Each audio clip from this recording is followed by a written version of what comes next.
What's up, MPX addicts? Welcome to the MPX Rehab. I'm your host, the hashtag certified Mark J. Williams, here with my co-host as always, the voice of the MPX addicts, Kyle Smith. And you know what? I may be taking a break from going to shows and everything like that right now, but I am not done doing this show because, well, for one, it's our show. So, and for another, I do enjoy bringing this kind of content to our fans and addicts and watchers and everything like that. So, this week was the Monster Hunters Ball, or basically Matthew Palmer's birthday bash. He turned 100. It's crazy. I know, it's weird. It's all those potions. Mm-hmm. But either way, a happy belated birthday to the Monster Hunter Matthew Palmer. And this looks like it was a pretty good show. Yeah, it was. It was entertaining. It was fun. The whole birthday party ball atmosphere. It was a good time. Yeah, I mean, they started off the show with the pre-show match of Exodus Prime, the MPX Addicts champion, taking on Mikey B, and that had to be a hell of a match. Yeah, from what I hear, it was good. I unfortunately was a little late, didn't get to see it. Obviously, Pat was there and filled me in on everything. Obviously, Exodus and Mikey are going to have good chemistry against each other and put on a good match. These are two men who we've seen a couple times here and there go against each other. And, again, just two solid performers. If it wasn't for the prospect title later on in the match, this probably was match of the night. I agree. Because, again, these two men, whenever they're in the ring, they go all out and go in, and it's just great. And the two notes I got, which one was just a dig at me saying that Exodus came out in camo pants, because everyone knows I hate camo. I don't, unless it fits your character and gimmick, like when Fitz, because that is who Fitz is, makes sense. Or if it's, like a War Games. Cool, makes sense. Yeah. Just I'm not a fan of camo in general. But the match was good. I heard Mikey's spear, which we've always liked, looked amazing with Exodus selling, which I can only imagine. Oh yeah, it's Exodus is selling. I mean, he's been applauded on major wrestling reviewers for his work at AEW. I mean, he turned into a tree against Wardlow, so it was great. But that, and then the finish I heard was really cool, where it was, Sammy was doing the interference, and Mike, Exodus ducked down. Mikey almost hit her, stopped. As soon as he turned around, boom, mass Exodus, 1, 2, 3, which it seems as of late, that seems to be one of the most protected finishers in MPX right now. I would definitely say so. The only times that we've seen it, someone, getting out of it, defending against it or anything like that, it's been the biggest matches. I was going to say, it's the last time I remember, I think it was Tatum in that South Oak Cliff street fight. I don't think anyone has really kicked out of it since then. Yeah. But yeah, Exodus getting the win, retaining the title, and it's going to be, like I said, it's interesting to see where we're going with this whole face Exodus run. I had said when it first happened, okay, cool. He's obviously, it's what I would think is the Rumble winner to go against the heel Tatum champion at Destiny. We'll see what happens. I still think, he's obviously got to drop that title before that happens, I think.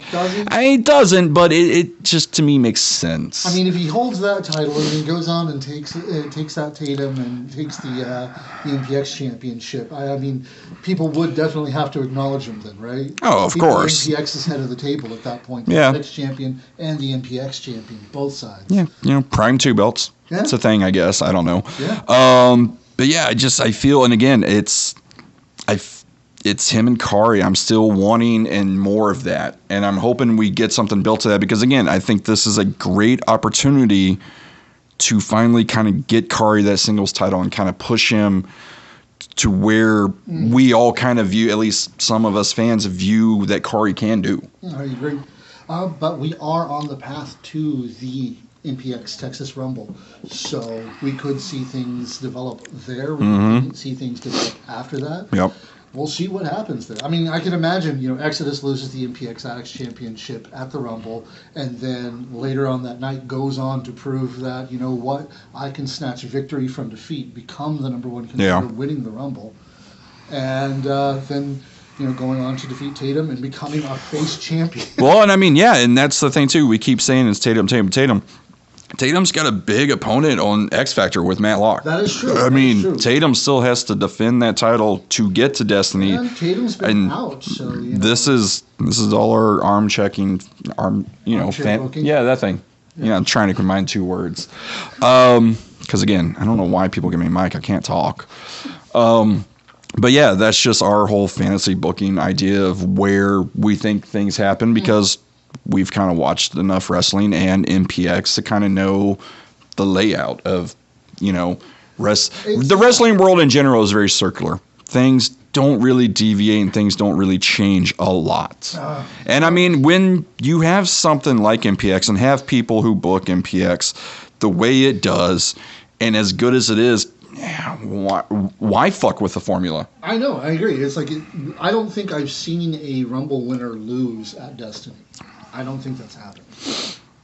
I don't know if it has been a while, but yeah, I'm trying to remember the last time too, but yeah, definitely in this building, I don't think it has. Yeah. But it has been a while. So it's like we could probably see Tatum hold on to it through the Rumble into Destiny, and then he loses it to whoever the winner of the Rumble is. Yeah. But then we start the show proper, though, with the Children of Scorn taking on the Sons of Mayhem. It's a change. It's a change because it's a different form of the Sons that we've seen. We haven't really seen Joe and Jake be a team together. Yeah. Which was good. They worked well. And again, you've got 4 men in there who do know how to put on a good tag match. Oh, yeah. Joe Angelo Garcia is one of the most decorated tag team champion competitors in MPX history with the Trust Fund, with Tadlock. You've got Jake, who obviously one of the reigning tag team of the year. So yeah. Well, would you say that Joe's familiarity with wrestling with Tadlock, a pretty big dude, helped him with being able to connect with Jake? Yeah, I would think so. And even the fact that, look, I love Tadlock. Tadlock was big and was amazing. Jake is bigger. Oh, yeah. Jake is more athletic. And it's something that, yes, that did help. And then you've also, got Gabe and Mad Prince in there who, again, just the tag team chemistry they have with each other and against any other tag team they go against. These 4 men put on one great tag match. Yeah. And then you had Jerome, this is one of the very rare nights that every Sons of Mayhem member was there. You had Jerome, you had Joe, you had Nick, you had Jake, you had Red, all there, all seen, still seeing that somewhat dissension, somewhat resistance from Red with all of them. I am enjoying that and I like it, and I'm really hoping it kind of goes somewhere and we build on it a little more because it has kind of taken a backseat. It's not really, at first it was all right there and now it's just kind of not there as much. We're getting little things here and there. Well, there was the whole thing of, Red's trying to keep with his guys this time around and everything. And also I think it's the fact that everybody's been expecting, Red's going to turn on him by this point. Red's going to turn on him by this point. And or he's like, it sounds like we're the ones spearheading that, but we're actually just mirroring what others have been saying, within the attic. That or even the Sons are going to turn on Red. Like it's one of those things. Yeah. I mean, hell, when Red won the Prospect Championship, I kept getting the vibes of when Evolution turned on Randy for being the champion. Yeah, and we had talked about before, one of my biggest things with that was just how quickly Red let go. If he just would have gave that little tug and then let go, it would have built a lot more. Maybe. But having them all out there, and then with this match, Jerome sending Red to the back, not letting him stay out there. Yeah. And then I forget the exact moment that happens, and I'm sorry because I don't take proper notes. Again, this is not my forte. That's usually his. All the rest of the Sons got kicked out. So it was just Joe and just Jake against the Children of the Scorn. Well, it looks like the... was it all the Children of the Scorn? Because I know that... Hilda wasn't out there. She was had to prepare. Yeah, she had to prepare for her big debut. Okay. Singles debut. So it proved that Gabe and Tommy are still very much they're brothers. Yes. So of course they know how to work with each other just like that. Yeah. And that, I guess allowed them to get the win over the Suns. Yeah, exactly. They got the win, and of course Jerome comes out all mad, because the Suns lost. Yeah. And it was Joe that took the pin. So that is obviously, I think, hopefully, maybe, possibly going to play into something later. Again, who knows? Maybe, because remember, most of Red's issue, while he has had some slight resistance to no longer being the leader of the Sons of Mayhem, I know what he says, but Right. on top of that, then Joe Angelo Garcia just gets inserted and he's told, this is your new leader. Yeah. And, so his issue has mostly been with Joe over the course of this angle. Yeah. And it's been a little bit of Jerome, too, though. Yeah. It has been more at Joe, but it also has been a lot of Jerome, too. Yeah. But yes, no matter where we go with the story and how they play it out, it's one of the most exciting things they got going right now. Yeah. But that leads into basically the story of the night, because we had two more matches with the Sons of Mayhem involved. And then we also had the match after this opening tag match of Carlos Diaz making his return, taking on the number one contender, Matt Locke, the All-Star. And I got to say that on paper, this looks like a serious mismatch. A little bit, and I think most people thought that when it happened, but the match itself was good. Carlos he's not bad. He's someone I don't mind seeing again and again. Mm-hmm. He's got that cocky asshole heel persona, which actually, okay, I guess that makes Matt Locke the perfect person to take him on. Exactly. And then just Locke with the chops and the kicks are amazing. And then Carlos, I'm pretty sure it was this match, and again, I may be wrong because I don't take a lot of good notes. Super fast.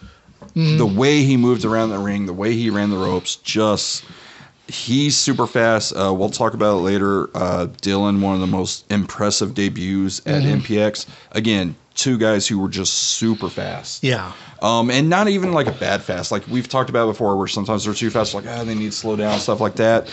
No, it was right there. Locke was with them every step of the way. They had good chemistry against each other, very physical. Mm-hmm. Good match. Locke getting the win with the Brainbuster, and then him and Tatum having words, Tatum attacking, and then Locke kind of getting the upper hand. And then, Tatum rolling out and doing the whole standoff thing. That is a match, and I think that's one of my favorite things that they've done with Tatum since he is injured. Mm-hmm. I don't mean do quotes, he actually is injured. But with Tatum being injured, but still being there every week. Yeah. Either on commentary or cutting a promo or a vignette.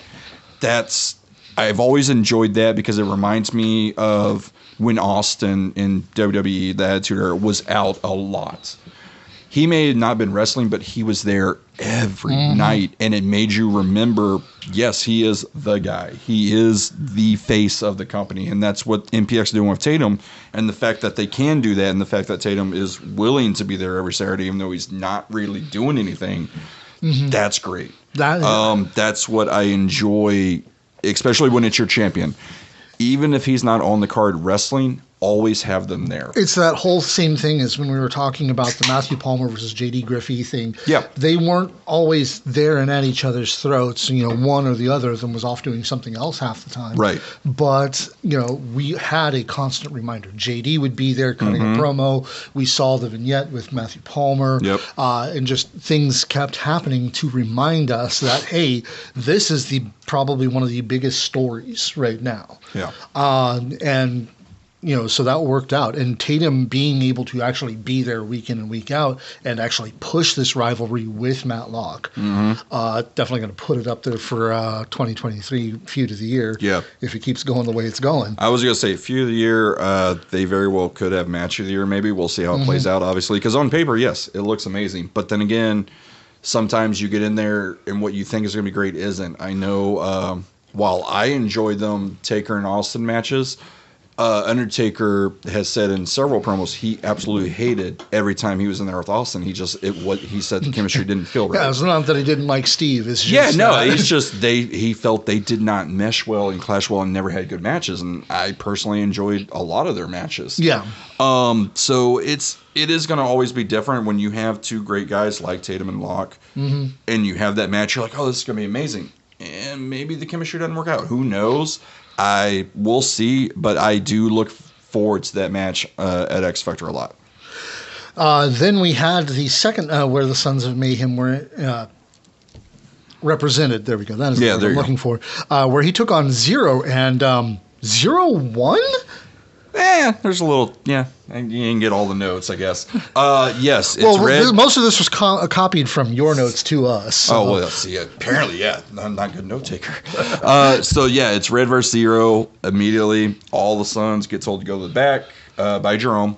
It's just Red. Red had a shirt that had the quote, and I forget the quote now, and I apologize. Red will explain it when he's here. I'm pretty sure. Second hour. But yeah, it was directed right at Jerome. So that was right there.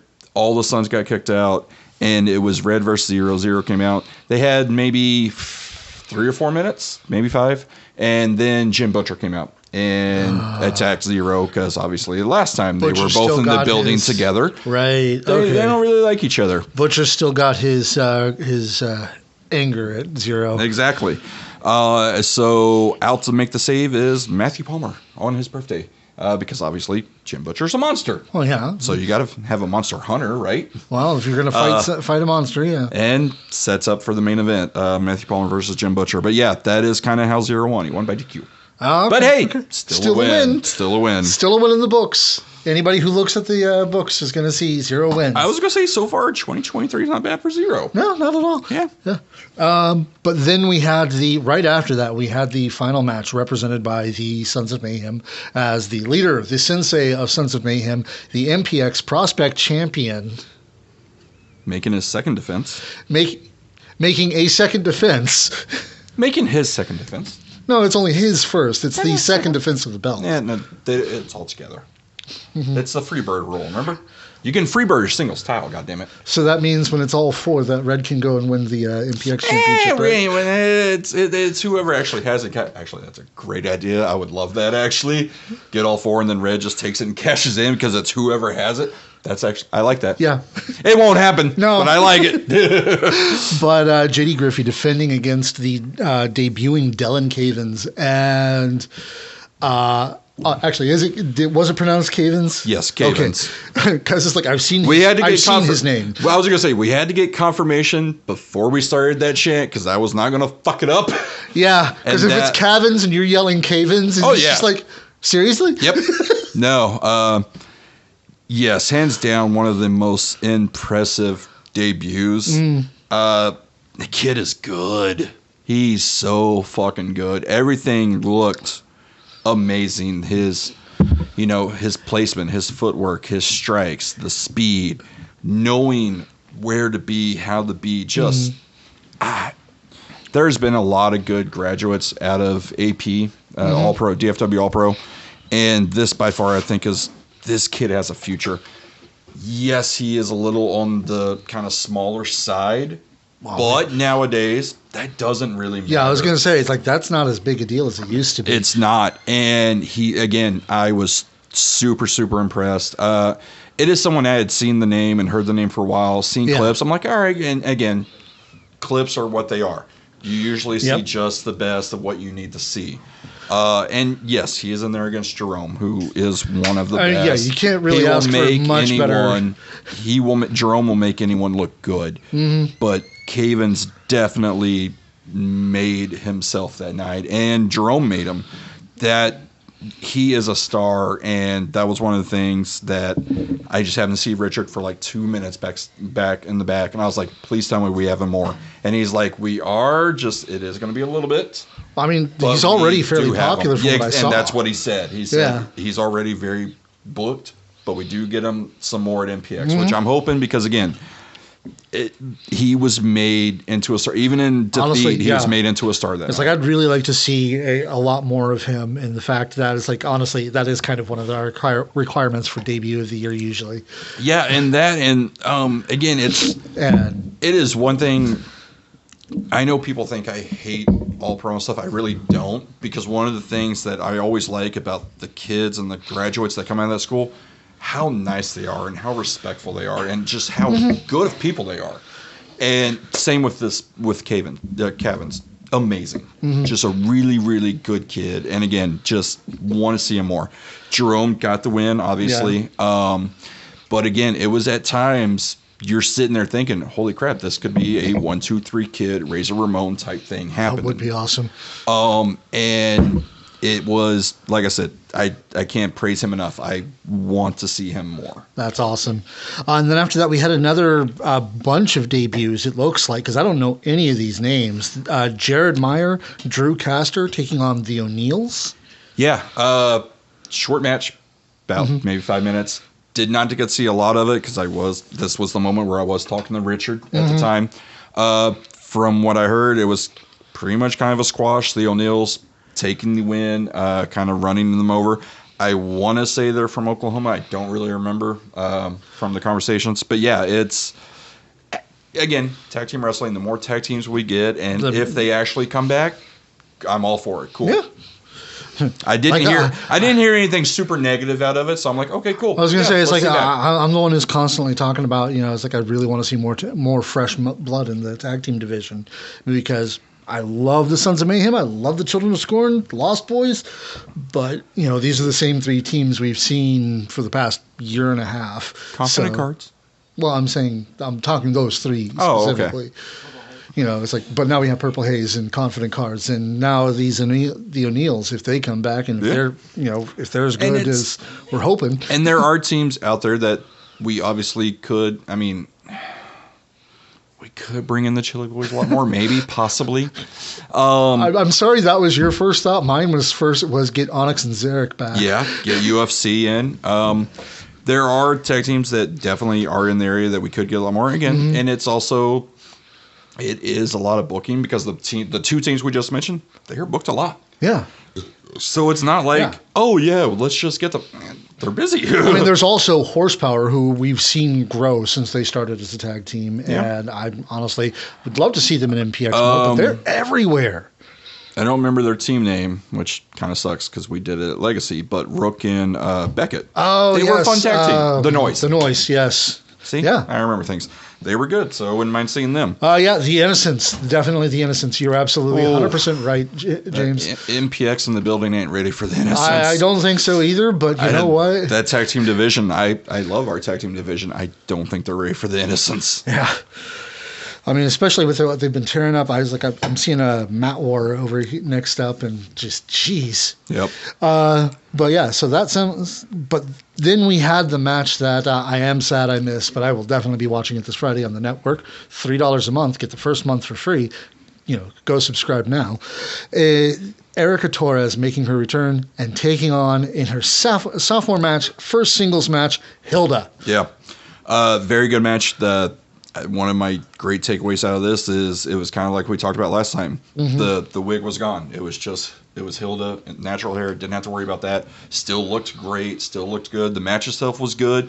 I mean, there's things here and there, obviously. But no, overall, I thought a very impressive singles debut. Did not get the win because, again, it is Erica. She's very talented. She there was kind of a voodoo doll aspect of it. They brought back the original Hilda and kind of whispered to it, and you saw Hilda go in her head and stuff like that. So I loved that play of it, of like the whole, she can kind of control, not necessarily control her, but she was talking to her and she would hear it and she would kind of flip out. I love that storyline aspect of it. And again, with her being the American Witch, makes total sense. Everything about that was great. That's kind of how she got the win, kind of distracted her or something, and then, hit it. It's, again, not a bad singles debut. Definitely want to see more out of this, and hopefully we do. Hopefully we do get maybe a rematch with this, Erica or Hilda, or Hilda moves on to get another singles match. Because, yeah, it was good. And then we had a match that now that I'm seeing it makes me really kind of sad I missed it, but oh well. As Stevie Hendricks teamed up with Dylan Scott. Yeah, a little weird. Something tells me Prince maybe had something to do. Yeah. Well, team I up. mean, did you happen to see his Facebook? I am hardly on Facebook anymore. He's he's a champ? Yeah. Okay, cool. Congrats, Prince. But taking on LP Prince Alexander? and... Sorry, Prince Alexander. And not Tommy Prince. Yeah, that's why Tommy Prince is Tommy Prince or Mad Prince. Shut the fuck up and just drink. You're not even supposed to be on camera. I'm not on camera. Or hear you. Whatever. Shut up. Fuck you, I'll stay home. Yeah, all right. Rocky be sad. I know I was going to say the dog will be upset. Should be the only one.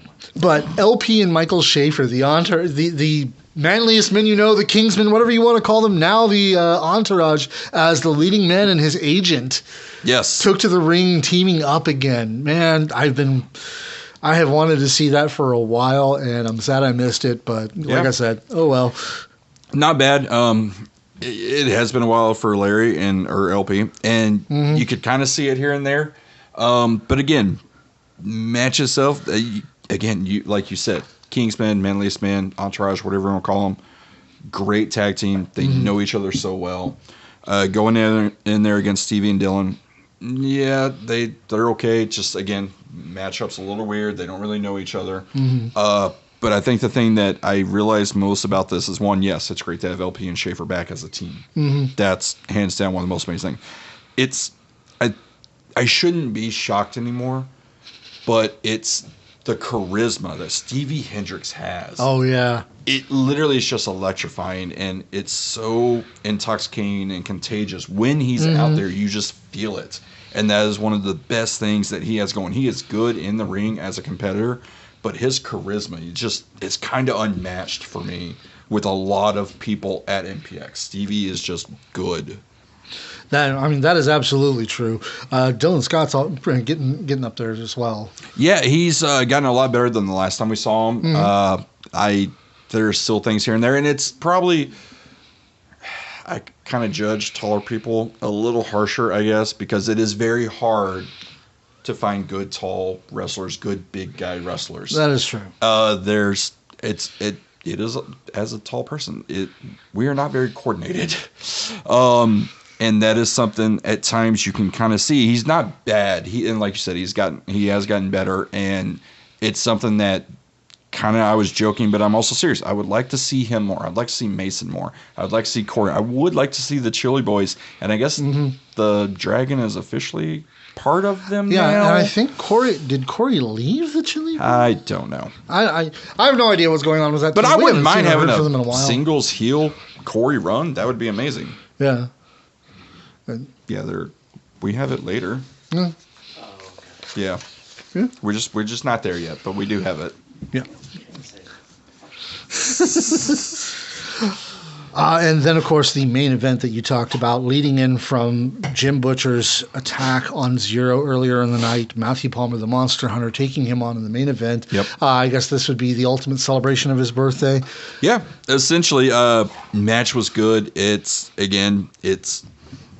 You have a phenomenal veteran competitor in Palmer, and you have someone who doesn't have that much experience.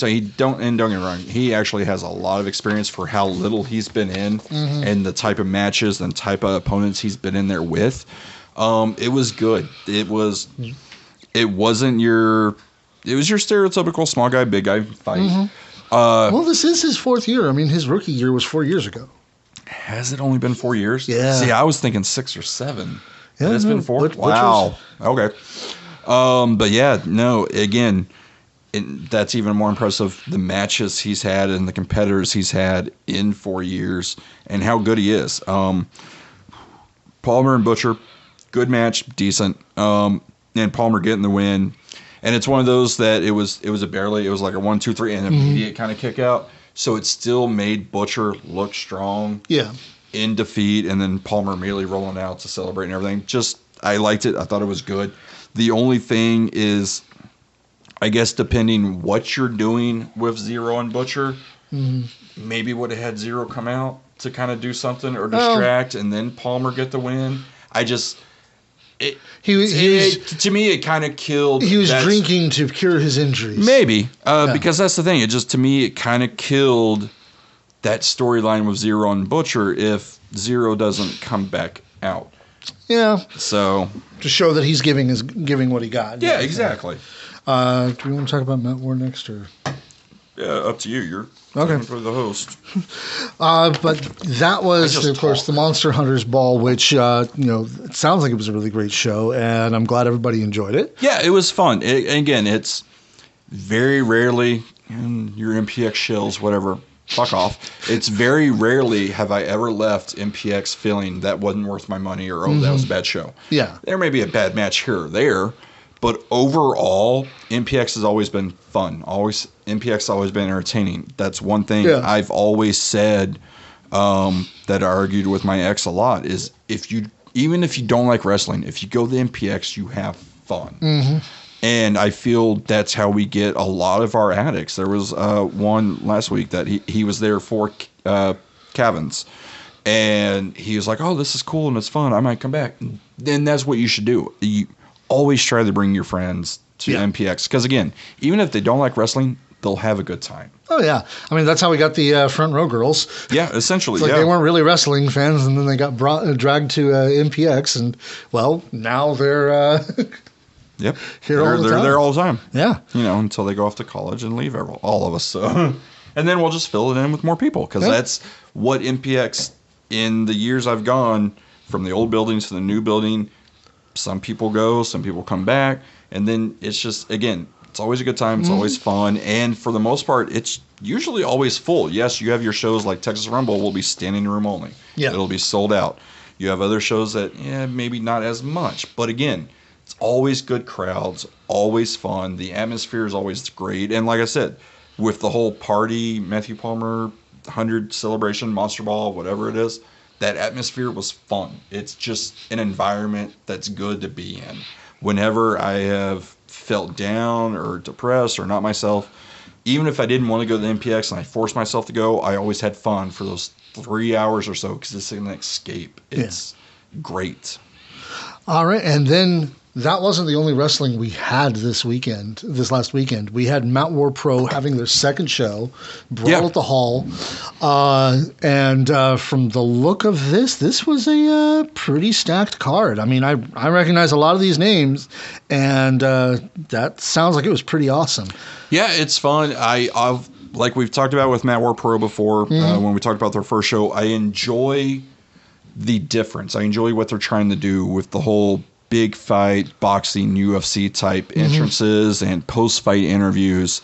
It's made into be a spectacle, and it's always good. And they're what they've done with Brent and Damo and Fitz and Brick and just the whole record release thing where Brent attacked Damo with the liquid death can and busted him open, and then sorry, I don't remember the radio show they were at, but again, interviewing and fighting, just the things they have done that aren't necessarily wrestling vignettes or wrestling videos, but they're actual kind of productions and stuff behind that.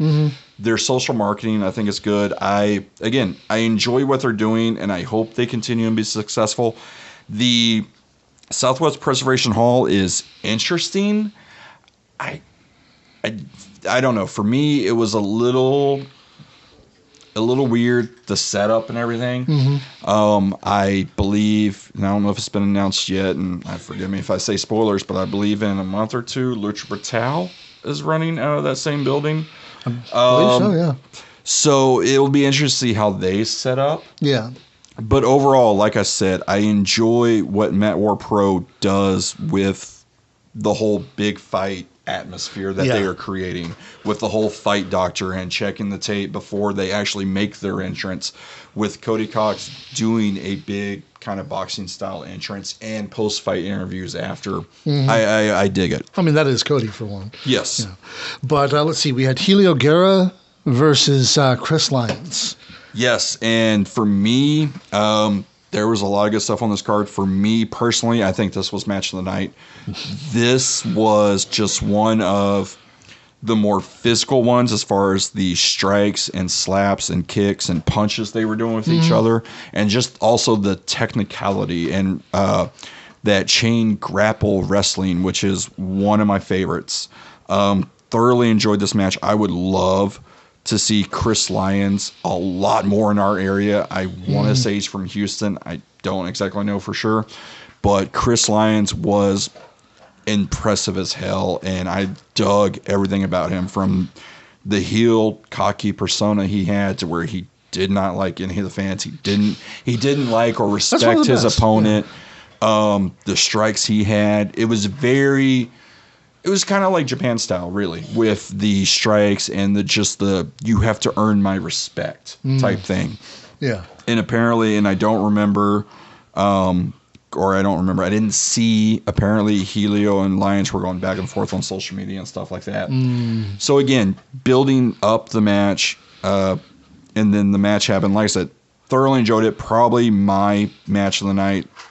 Thoroughly digged it. Nice. Lyons getting the win. And like I said, I hope we get to see him more in the DFW area, because he was good. Definitely sounds like somebody that Rogelio would want to go ahead and grab for Lucha Brutal. I hope so, because, man, like I said, impressed the hell out of me, and I want to see him more. And I've got to, like I said, I got to do more research, because I think he's from Houston, but he was good. Yeah. Then we had Anarchid Ash taking on our own Morgan Mercy. Yeah, and it's one of those that, again, for MPX people who haven't seen her elsewhere, Morgan is heel 95% of the time elsewhere she goes. Yeah. And I love Morgan.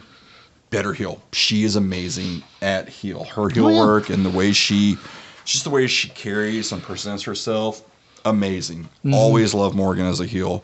Going against Ash, who is 16, I believe, maybe 17. Wow. Not the bad. kid part is correct. Yes. And not bad. She's part of a group with her family and dad, I think, or something like that. Again, down San Antonio, Corvus is a part of it, and Corvus was out there. Again, match is okay. There are things here and there, obviously working with a 16-year-old kid and stuff like that, who's only been in 6 or 7 months, and never really, for at least from the clips I've seen or stuff I've seen, Corvus and them post, not really singles matches. Not bad. Again, someone that young, it would be the same if we put DMG out there against people he's not normally. We've been lucky enough to see DMG go against people that he's trained with and knows how and what to do with them. Yeah. Put him out there against someone that he doesn't really work with. Put him out there with Aaron Eagle. Yeah. Yes, Aaron Eagle is a very good vet. Doesn't really work with DMG that much. There's going to be little issues here. Okay, and there. yeah. I could also see Aaron Eagle, just based on Aaron Eagle himself. Right, I could exactly. see that match going pretty well. It could be okay, I was thinking but more there along the are lines gonna be of things. I was thinking more along the lines of let's put him up against Avon Axel. Yeah, I mean, there's going to be things that Just to pick a name from here. are going to be off, but overall, like I said, anything goes bad, Morgan getting the win, and it, again, just very dominant. Yeah, but speaking of Aaron Eagle, talking about that, Aaron Eagle took on Brick Savage, and damn. Yeah, which wasn't the announced match. It was supposed to be Aaron Eagle versus Franco D'Angelo. They did the whole thing where, he's getting checked. Aaron just was not going to have a good night on Friday, was he? It was also very weird, Eagle being kind of the face. And I was told to tell you to be sure you knew. 1 minute pose. 1 minute? Fans actually counted. They did the countdown, and they went all the way to 60. So That's the hero. That's the hero we deserve. that was really cool. And I think my favorite thing about that was the ref, MJ Bell, which love Yes, MJ MJ. Bell. One of the best refs in the area. Also booked a lot. Actually, GCW took him to Japan. I'm going to be perfectly honest. That's one of the things I do miss about going to Texoma is when you had Nick and MJ. The refs were always on point. Nick Caldwell, MJ Bell, great ref team right there. Obviously, it's like MJ. Hell, he's worldwide now. Yeah, he went over and refed in Japan. Yep. Now we need to see about getting Nick his Passport. Thank you. Yeah. Word I could not remember. But yeah, my favorite thing about that is MJ Bell, while the fans are chanting, they Shepard says 61 seconds to be exact. No, sorry, 61. That is the hero we deserve right there. But my favorite thing was MJ Bell, halfway through the count, like 25 or 30, just looks at the fans chanting, he's like, what are y'all doing? And then, yeah, just Eagle to keep it. Thought it was great. And then, of course, the match happened the way you think it would happen. Yes, there's a little bit back and forth, but no, Brick, very dominant. Oof. And Brick, and it's different because the times we've seen Eagle hasn't really been thrown around or manhandled. No. And it doesn't matter who Brick's against. Brick's going to throw you around. Yeah, no. I mean, it's we saw it. We saw it with Angel. Brick threw Angel around. Yeah. And that definitely is not something you think would happen. It's like he may not have been able to get him up for the power bomb, but he still threw that man around the ring. Oh, he still got the power bomb. It just was not your stereotypical. Yeah, that's true. But he did hit the power bomb. He didn't get the 12 to midnight or 6 to midnight. But yeah, Brick picking up the win and kind of bypassing the whole fight presentation they were doing where both wrestlers have to stand there and they raise the winner's hand doing the post-fight interview. No, Eagle or Okay. Brick just going out on his own. Speaking from personal experience, doing that kind of thing with Brick Savage, who it was Cody doing all of these, right? Yes. Cody lucked out. Yeah. That is a terrifying position to be in. But yeah, again, it's like I said, Brick is Brick. He's going to be dominant, and Eagle gave here and there, and it was a good match. But yeah, it's you kind of knew what was going to happen. Yeah. Then we had Izzy James taking on Justin James. No relation, I assume? No, not at all. Justin James is a part of the guerrilla militia with Franco D'Angelo. So Franco obviously coming back out to be in his corner and be around him. And Was Franco hurt? I'm assuming, we don't really know. It was that whole thing with the fight doctor and checked him and he said, you're not cleared. So there was no explanation of what he's in or not. They just said, you're not cleared. Well, if the doctor says you're not cleared, you're not cleared. Yeah, exactly. And that's how we got Brick. And then, in this match, Justin James, big dude, I would say 6'3", probably 300-something pounds. Big dude, obviously, against Izzy, who is not that big. But it is Izzy James. Exactly, and that's exactly what Izzy did. Izzy doing, using the speed and agility and stuff like that to eventually get the win. Decent match, again, not bad.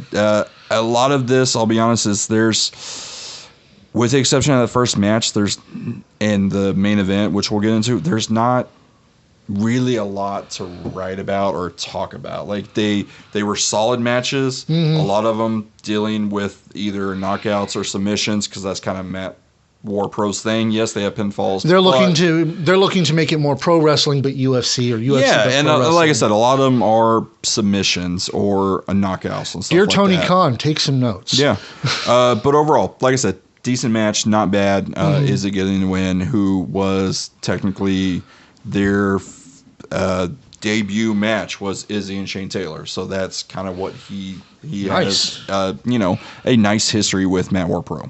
Now the next match, I have seen this match before, but I'm willing to bet it was vastly different than it was when I saw it.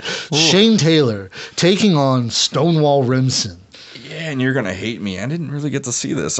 You didn't? No, I was. Oh man! It was at intermission, and we were out getting food, and then I come back in, and I haven't seen Stonewall in a while.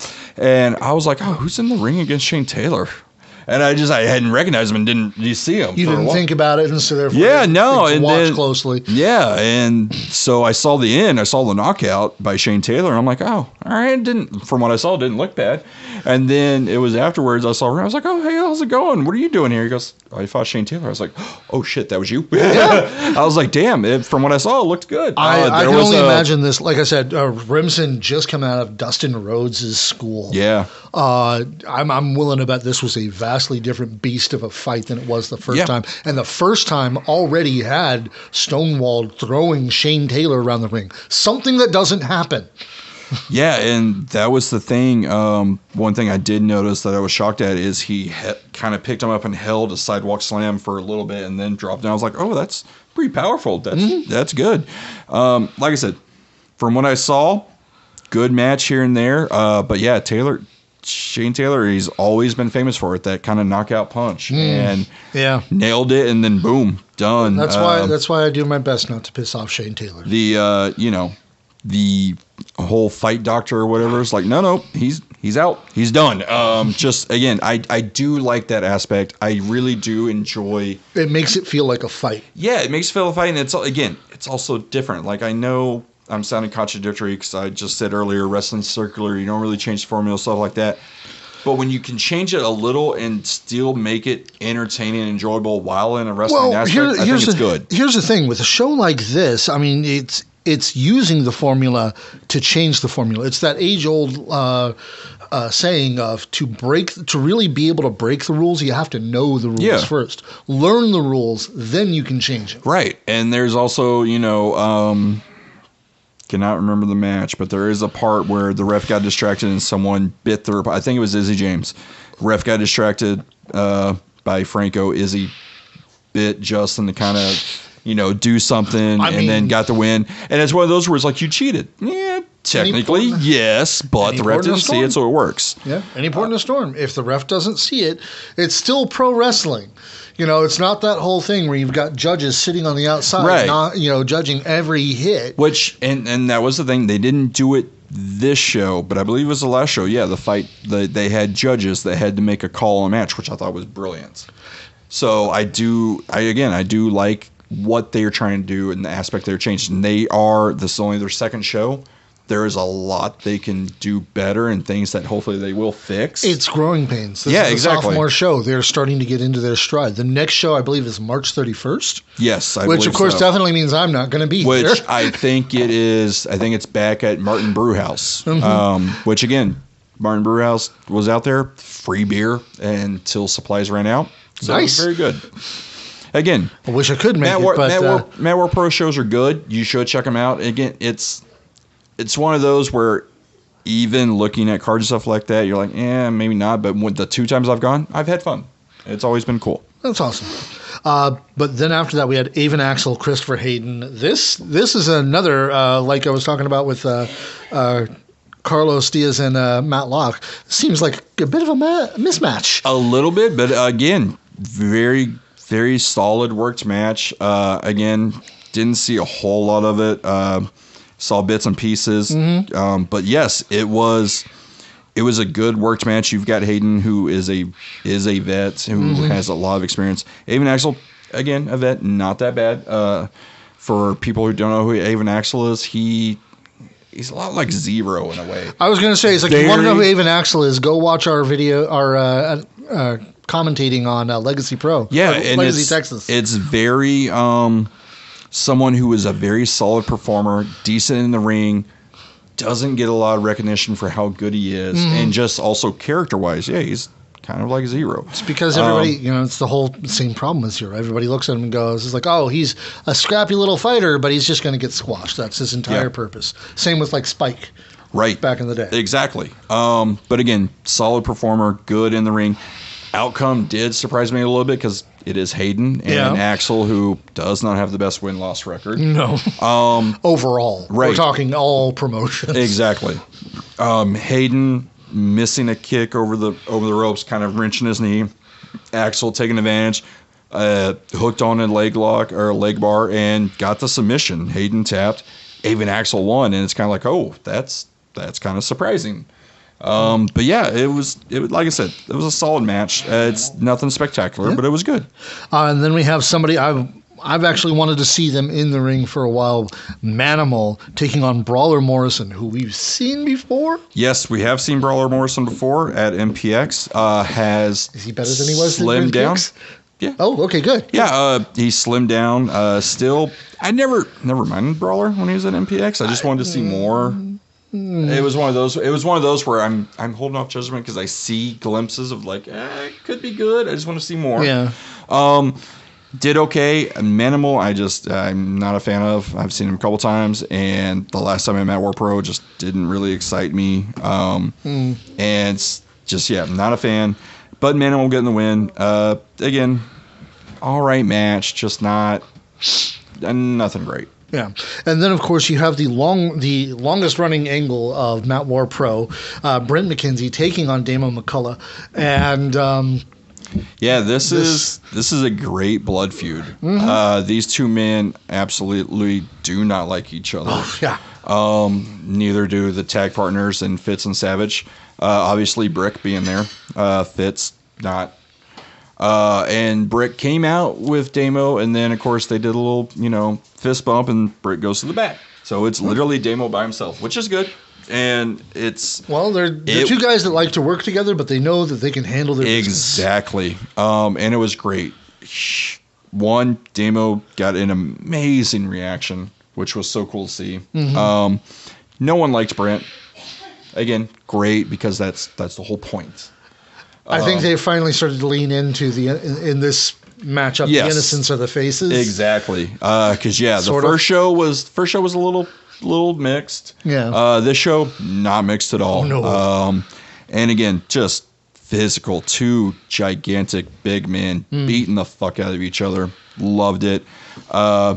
There was obviously a little bit of payback. Damo going to go get a liquid death can, nailing Brent in the face on the outside while the ref didn't look, and busted Brent open a little. Not as much as Brent busted Damo open, but there was a nice, there was some color. And Damo hitting the lariat, getting the win, and during the post-fight interview, Brent come up from behind him, attacking him, and then throwing him off the little stage they have onto Brick, just continuing that rivalry. It was amazing. The way they handled it and the way it was done was very well. It was very well done. And yeah, it's something that I can't wait to see. Hopefully the Matt War Pro next time on the 31st. Maybe we see Brick and Fitz. Like we see the difference. I could see them doing the whole tag match again, which is fine because, the first tag match never really happened because it got thrown out. Yeah. But seeing the other two be singles against each other, that would be kind of cool to build to the tag match again. Yeah. And that's if what they're doing. Again, we definitely don't know Matt War Pro at all. Yeah. Like MPX, we can kind of guess a little here and there because of how many times we've seen it and where we've been and who we know and stuff like that. Matt War Pro, kind of brand new, second show, about to have a third one on March 31st at Martin House Brew. It'd be interesting to see where they go, but I do enjoy what they're doing, the presentation. Like I said, the cards themselves, you can look at it on paper and be like, it's not that great, but the matches have always kind of been solid and good and fun. So I've never felt like, again, one of those promotions, I don't feel like I've wasted my money being there. That's awesome. That's really good to hear. But then we've also got multiple wrestling shows going on this weekend. Here in the DFW Metroplex, of course, we've got MPX's Catching Fire for 2023, and the 4 matches that have been announced look like they're going to be pretty interesting to see. Yeah. To start off with, we've got the MPX Addicts Championship match. Exodus Prime is going to be defending against Joe Angelo Garcia of the Sons of Mayhem. Yeah, so we may see the Sons of Mayhem have 2 belts. Yeah. Maybe. I mean, Joe... I wonder if that's going to work out the same way the Prospect Championship did. I don't know. Maybe. We'll see. Again, it's Freebird rule. All of them can defend it, right? But that all supposes that Joe's going to be able to defeat the final boss because, we've seen what Exodus has had to go up against this year. Is Joe going to be able to do that one up? We have, and Exodus is very talented and very good, obviously. But if, and it's a big if because we don't know if they're all there or not, if the Sons of Mayhem are there and they're involved, that's 5 or 6 people that Exodus kind of has to go through. Exodus, from what we've seen with Exodus, he's more on the gang side of jumping other people with multiple numbers. I don't think he's ever been on that opposite side. That's true. So it's going to be interesting to see how he handles and deals with that, if that even comes on the play. It may literally be just Exodus and Joe is the only Sons of Mayhem member there. We don't know. Well, they are in the also appearing, so possibly. Oh, okay. We'll see. But we've also got Aaron Eagle taking on Dmitry Alexandrov, the hero versus the bear fighter. This should be a very good match, and I want to say this is Dimitri's first match back since the Texas Deathmatch Massacre, and since he said he was taking a break for a little bit. So it'll be interesting to see how Dmitry kind of comes back from that little break, which, again, every wrestler, if they can, should take a break because Dimitri didn't destroy their bodies. exactly do this one willingly. He did, because he even posted. He goes, it was just a week early. Like he was taking a break around Christmas time, anyways. In the first part of January, he just had to take it a week early because of the whole incident at the Deathmatch Massacre. Yeah. So it's going to be interesting to see how Dimitri is. I'm sure there's not going to be a ring rust, obviously, but what if there is? Luckily, he's in there with someone like Eagle who can work about anyone and make it look good. Yep, that's true. That's true. But then we have the continuation of the feud of the year continuing on in 2023. Mikey B, the boy band behemoth, taking on the all-star Matlock. This one's going to be a blood match, I'm pretty sure. It's going to be good. It'll be physical because that's what Locke's always going to bring. And there's something about Mikey that, he seems to, when it's against Locke, he seems to bring that intensity. And now it's going to be a matter of they actually see each other coming. So is there going to be a change in who has the leg up on this one? Yeah. It's definitely going to be cool to see. And then, like I said, I don't know. It's one of those where it's like, yes, it's a feud and it's continuing, but like, why are we getting this right now? I mean, the one thing I do hope is somehow Mikey can goad Locke into putting his number one contendership online. Like, I just feel this match needs something. It needs some type of stipulation as far as like an anything goes or who knows, something like that. Or the number one contenderships on the line. I don't know. I feel it needs something other than it's Mikey and Locke and they're surprise return of Dylan Smasher. See, or that something, and then he works to be Mikey's security guy or something. Yeah. Let's see. Then we have the MPX Tag Team Championship matches. The Confident Cards will be taking on the Lost Boys to go for those belts. Yeah, Confident Cards, obviously, like we had kind of talked about a couple of weeks ago, inserting themselves in the tag title picture, costing, or not even in the tag title picture. They are feuding with Children of Scorn. Yeah. Yet they now somehow have a tag title shot, which Children of Scorn have at X Factor. So it's one of those things where do they get to win as Confident Cards champs going against at X Factor against Children of Scorn? That's maybe entirely possible. Is it something happens where Children of Scorn costs them and then it's now a triple threat? I don't know. There's a lot of ways we could do it. I am excited because I think it is going to be a very good tag match. Because again, the Confident Cards are a good tag team. We've seen them before. And then, you have the Lost Boys who haven't really put on a bad tag match against most. Yeah, that is true. But like you said, we have all three members of the Children of Scorn there. They could be a deciding factor in this match. They could specifically want to take on the Lost Boys. They could cause a no contest in which neither side really wins or loses. I don't think Hilda has a problem with any of them. It's her brothers, though, so she's there for her brothers, but she also might be a little busy, maybe. True, possibly. That is true, because Erica Torres was also on the cards, so there's that as well. Yeah. But on top of that, we've also got Fly Def being there.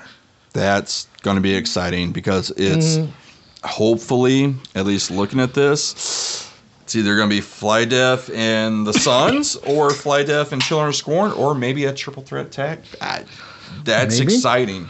Maybe. I mean, it's like because we do have all members of the Sons of Mayhem there as well. JD Griffey will be there. I'm pretty sure he'll be defending. Maybe against the Tommy Becker, who's going to be there. Who knows? And Red Chambers and Jake. And again, Lindsay. We're saying all this. Maybe Fly Def isn't even a tag. Maybe they're in singles matches. Maybe, yeah. Because they both do work singles, and they're both good and talented. So. Oh yeah. Zach and Warren, they're actually really good, really competent singles wrestlers too. Warren what? Warren J. There you go. Yeah. It's not the regulator, sir. Dude, you got to give me a break. I'm a 90s kid, all right? I'm just seeing if you remember. But yeah. To be perfectly honest, I did have to sit there and go, it's Warren J. Warren G's the... Yeah, okay. But yes, like I said... Didn't want Tony yelling at me again. With also appearing, it's something where, we see these, and at least people like me and you, I know Pat as well, because we do it all the time too. We try to pick the matches of what's going to happen. And sometimes we're right, a lot of times we're not. So that is true. Again, seeing a tag match would be cool. Fly Def and the Sons would be great. Fly Def and Children of Scorn would be good. Yeah, just remember, Adam Blampier, neither one of us is. Right. So... But that is not the only big show going on this weekend, because down in Austin at Come and Take It Live, ACW, HOT, Guilty by Association, we're going to have a whole bunch of really incredible matches there. Yes. One of them I'm really, really looking forward to. Yeah, down at Come and Take It Live in Austin. Again, if you haven't been, fun show, good atmosphere. Not necessarily very, very old school ACW feel, but it's pretty close. Come and Take It Live. I like that venue, and I like that setup. It's like what they tried with ECW One Night Stand to recapture that feeling, but not quite. Yeah, it's but it's good and it's fun, and the fact that ACW and Hot are, since they are continuing it, I would assume having success. And it's good. Like I said, I like Come and Take It Live. I like the venue. The atmosphere is always fun. The crowd is, like I said, it's not exactly ACW, but it's very close. And the matches and the cards, again, one of those places that I've spent money to go to and haven't left it going, well, that was a waste. They're always good. I mean, it's like Marcus Rose is going to be taking on Lawrence Botello.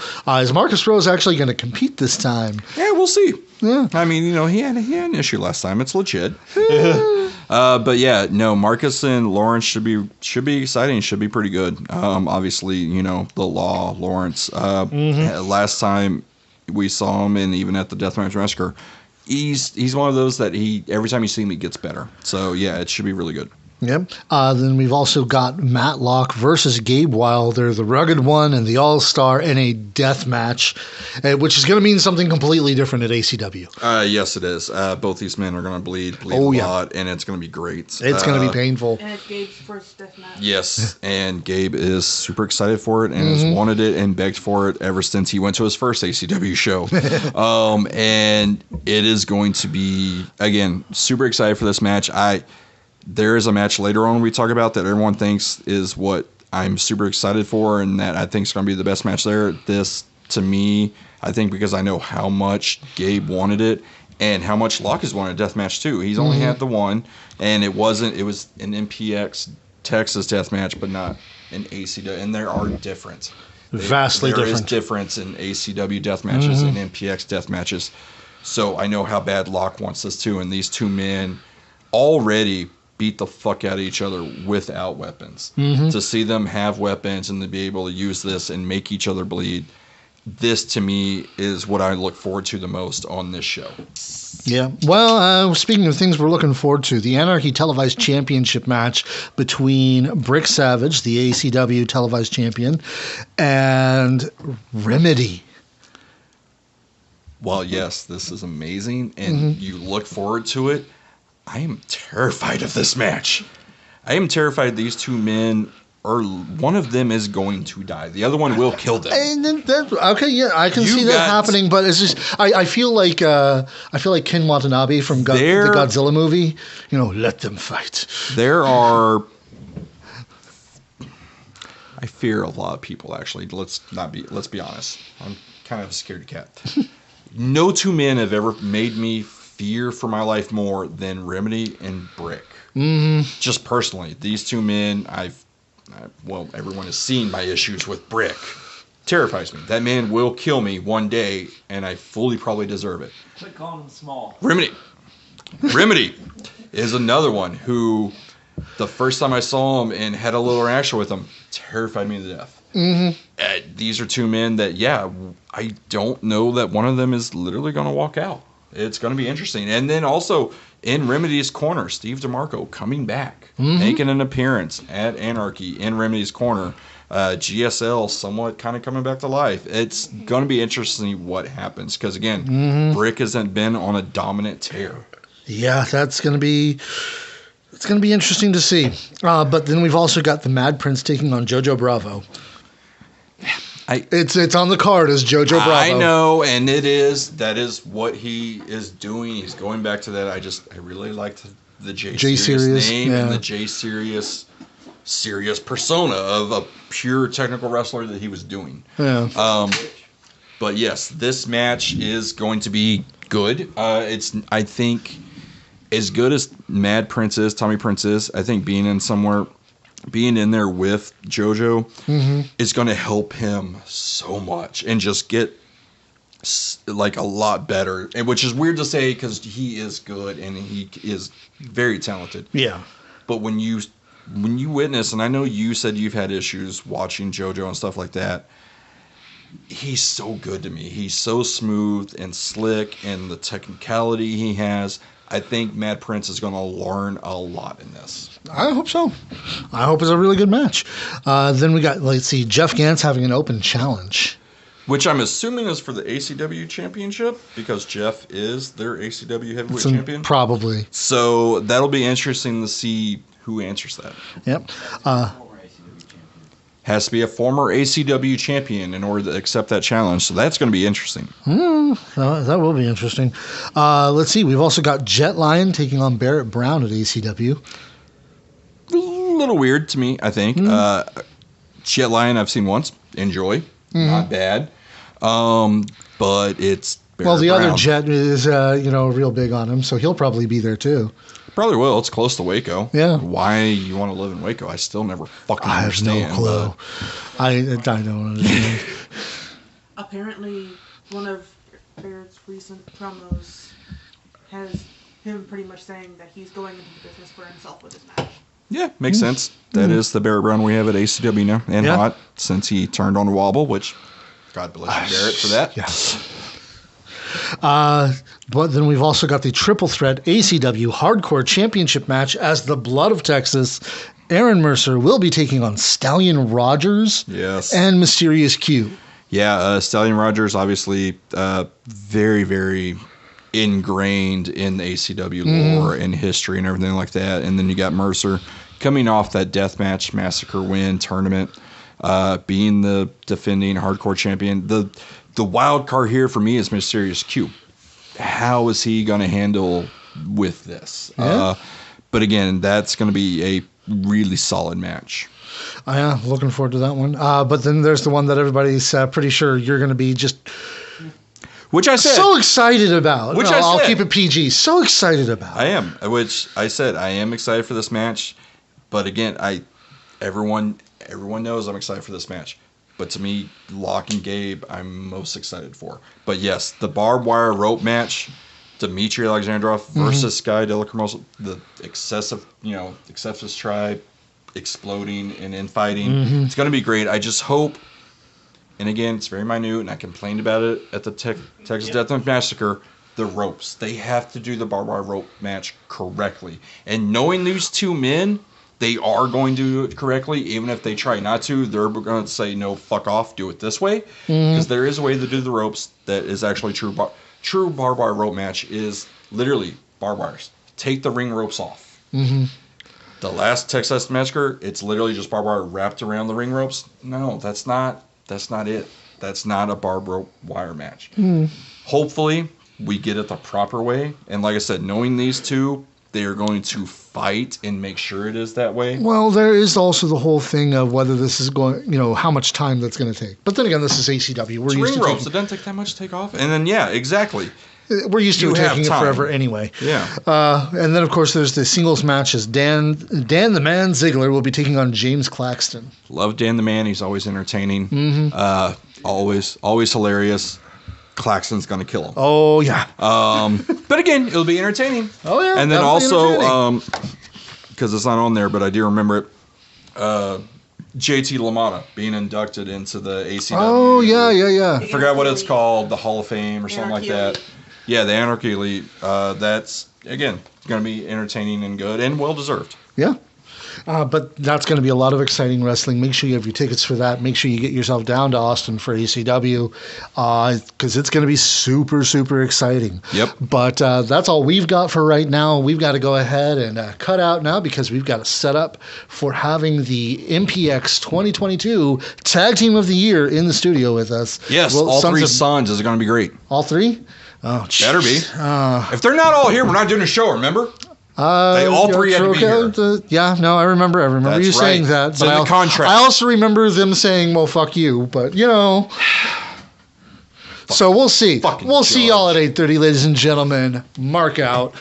Better be all three. I ain't doing a show if it's not. But you're just gonna leave No, me no, here alone just- with them if it's